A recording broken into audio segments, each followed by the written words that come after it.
Hello, my friend, and welcome to Wisdom Trek. I am Guthrie Chamberlain, your guide to wisdom and creating a living legacy. Thank you for joining us for our 5-day-per-week Wisdom and Legacy Building podcast. This is day 499 of our trek, and today is Motivation Monday. Every Monday, we will hike the trails of life that will encourage and motivate you to live a rich and satisfying life for this week. Today, let us explore a trail called Stay Motivated Long Term. We are broadcasting from our studios at the Big House in Marietta, Ohio. We were finally able to get a replacement engine for our lawn vacuum, but as of the time of creating this podcast, the weather does not look good for using it this weekend. Since all the leaves have finally fallen off the trees, it is only a matter of time before I can get them all picked up. By the looks of it, I have about 2 more days of leaf harvest left before I finish the season. This does include blowing leaves off the roofs and cleaning the gutters that need it. There is no big rush, as the leaves will remain there until I get them. But I am motivated to complete this project before Christmas so that it will be finalized. Thinking about motivation, as we break camp and head out for our trek for today, let us invest time exploring the concept of staying motivated long term. During the past 2 Mondays, we have explored what motivation is, and that to be motivated sometimes requires that you take action first. That may get us started, but the real question that we need to answer is, how do we stay motivated long term? And the first area we want to look at today is to stay motivated by using the Goldilocks rule. Imagine that you're playing tennis. If you try to play a serious match against a 4-year-old, you'll quickly become bored. The match is just too easy. On the opposite end of the spectrum, if you try to play a serious match against a professional tennis player like Roger Federer or Serena Williams, you will find yourself demotivated for a different reason. That match would be just too difficult. Compare these experiences to playing tennis against someone who is your equal. As the game progresses, you win a few points, you lose a few points. You have a chance of winning the match, but only if you really try. Your focus narrows, your distractions fade, and you find yourself fully invested at the task at hand. The challenge you are facing is just manageable. Victory is not guaranteed, but it is possible. Tasks like these, science has found, are the most likely to keep us motivated long term. Human beings do love a challenge, but only if it's within our optimal zone of difficulty. Tasks that are significantly below our current abilities are boring. Tasks that are significantly beyond our current capabilities are discouraging. Tasks that are right on the border of success or failure are incredibly motivating to your brain. In this zone, you want nothing more than to master the skill just beyond your current horizon. This is referred to as the Goldilocks rule. The Goldilocks rule states that humans experience peak motivation when working on tasks that are just on the edge of their current abilities. Not too hard, not too easy, just right.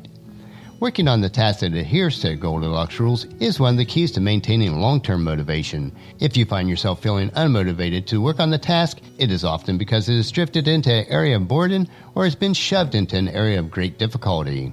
You need to find a way to pull your task back to the border of your abilities, where you feel challenged but capable of doing it. The next area we want to look at is how to reach your peak motivation. The wonderful blend of happiness and peak performance is sometimes referred to as the flow. Flow is what athletes and performers experience when they are in the zone. Flow is a mental state you experience when you are so focused on your task at hand that the rest of the world just fades away. In many ways, we could describe the flow as your state of peak motivation. You would be hard-pressed to find a state where you are more driven to continue the task that you are working on. One factor that researchers have found linked to the flow state is whether or not you are following the Goldilocks rule that we mentioned earlier. If you are working on challenges of optimal difficulty, then you'll not only be motivated but also experience a boost in happiness. As psychologist Gilbert Brim put it, one of the more important sources of human happiness is working on tasks that are a suitable level of difficulty, neither too hard nor too easy. To reach a state of peak performance, however, you need to not only work on the challenge to the right degree of difficulty, but also measure your immediate progress. As another psychologist, Jonathan Haidt, put it, one of the keys of reaching your flow state is to get immediate feedback about how you're doing at each step. Thus, we can say the measurement is a key factor in motivation. To put it more precisely, facing an optimal challenge and receiving immediate feedback about the progress you are making toward the challenge are 2 of the most critical components of peak motivation. But the third big question that we need to address today is what to do when your motivation fades. Inevitably, your motivation to perform tasks will dip at some point. What happens when your motivation fades? I don't claim to have all the answers, but here are some of the things I try to remind myself when I feel like giving up. First is, your mind is a suggestion engine. Consider every thought you have as a suggestion, not an order. When you have a task to accomplish, you need to program your mind to suggest that you will feel very good about accomplishing the task once it is done. Your mind needs to suggest that you will respect yourself more when you stick to your schedule. It needs to suggest that you have the ability to finish the task, even if you don't feel like it. Remember, none of the suggestions are orders, they are merely options. You have the power to choose which option to follow. The second point is, discomfort is temporary. Relative to the time in your normal day or week, nearly any habit you perform is over quickly. Your workout will be finished in an hour or two. Your report will be typed to completion by tomorrow morning. Life is easier now than it's ever been. 300 years ago, if you didn't kill your own food and build your own house, you would die. Today we whine about forgetting our iPhone charger. So maintain perspective. Life is good and your discomfort is very temporary. Step into the moment of discomfort and let it strengthen you. The second point is you'll never regret good work once it's done. Theodore Roosevelt famously said, "Far and away the best prize that life has to offer is a chance to work hard at work worth doing." So often it seems like we want to work easily at work worth doing. We want our work to be helpful and respected, but we don't want to struggle through our work. We want our stomachs to be flat and our arms to be strong, but we don't want to grind through another workout. We want the final result, but not the failed attempt that preceded. We want the gold, but not the grind. Anyone can want a gold medal. Few people want to train like an Olympian.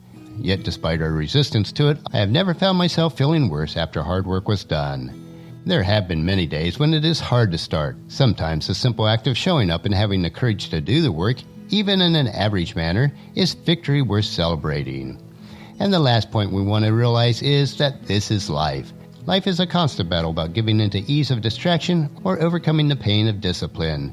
It is not an exaggeration to say that our lives and our identities are defined by this delicate balance.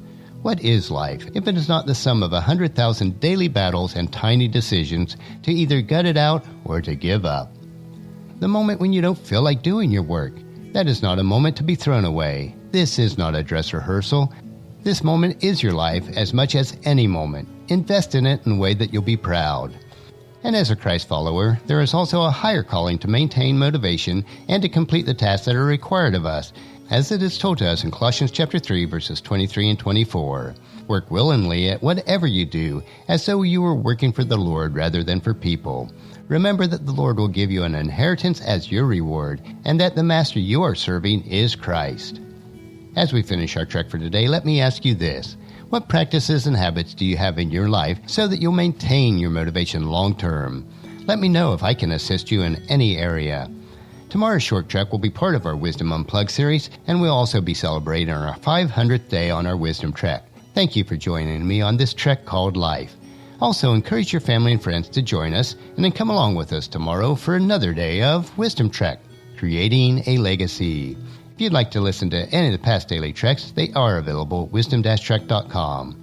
And the journal for today's trek is available at wisdom-trek.com also.